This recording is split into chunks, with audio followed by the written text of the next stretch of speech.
The first and most common type of dental emergency is that a crown or bridge has suddenly fallen out. Is this a dental emergency? Well, the answer to that is it depends. We need to see a picture of the inside and outside of the crown or bridge.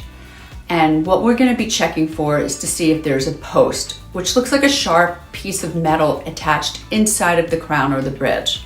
If we see that, great news, because that means that a root canal has been done and there's less of a chance for there to be any infection or pain to occur. And if the patient's very old and frail or on hospice, we leave the asymptomatic root alone in the mouth unless they have pain. If there is stubs left in the mouth, the good news is you can re-cement it. You want to do that as soon as possible because we don't want the tongue or the cheek to get cut and it's difficult to chew without your bridge. Sometimes there's difficulty in scheduling. If that happens, it's not a big deal. It's not a real emergency. But the most important thing is to have the caregiver take a great picture of the inside and the outside of the mouth and inside and outside of the crown so that we know what tools and supplies to bring.